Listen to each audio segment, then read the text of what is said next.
అంటే ఇది చాలా మందికి జాబ్లు ఇప్పిస్తాము అని చెప్పేసి మోసం చేయడంలో చాలా మంది ఇన్నోసెంట్ పీపుల్ మోసపోతున్నారు. ఆ పైసలు తిరిగి తీసుకోలేక అప్పులు కట్టి ఏదో చేసి సో మీకు జరిగిన ఇన్సిడెంట్ చెప్పండి. రియల్ ఇన్సిడెంట్ మీకు జరిగింది కదా. హైదరాబాద్ డెల్టా ఇన్స్టిట్యూట్ అని ఒకటి ఫేక్గా ఒకటి పెట్టారన్నట్టు. దాని తర్వాత నీకు ఆ టాలెంట్ ఉన్నది అది ఇది అని చెప్పేసి చదువు చెప్పిన టీచరు ఫలానా వాళ్ళ కాడిట్లో నీకు జాబ్ ఇప్పిస్తా అని చెప్పేసి. నాకు విలేజ్లో నార్మల్గా మాకు ఏమీ లేకపోయినా కానీ అంటే వర్క్ చేస్తూ కష్టపడే వాళ్ళం ఉన్నాం కాబట్టి కావచ్చు, అడగగానే పాపం డబ్బులు ఇస్తుండే. విలేజ్లో ₹1,00,000 అయినా ఇస్తుండే.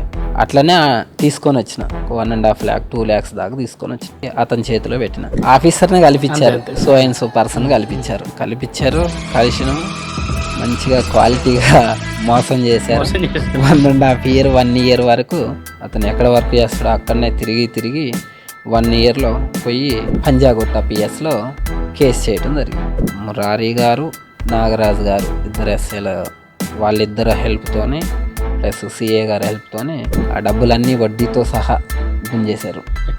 నా బాధని యుద్ధాన్ని గెలిచిన 1.5 year తపస్సు చేసి ఇంతవరకు హెయిర్ పెరిగేంత వరకు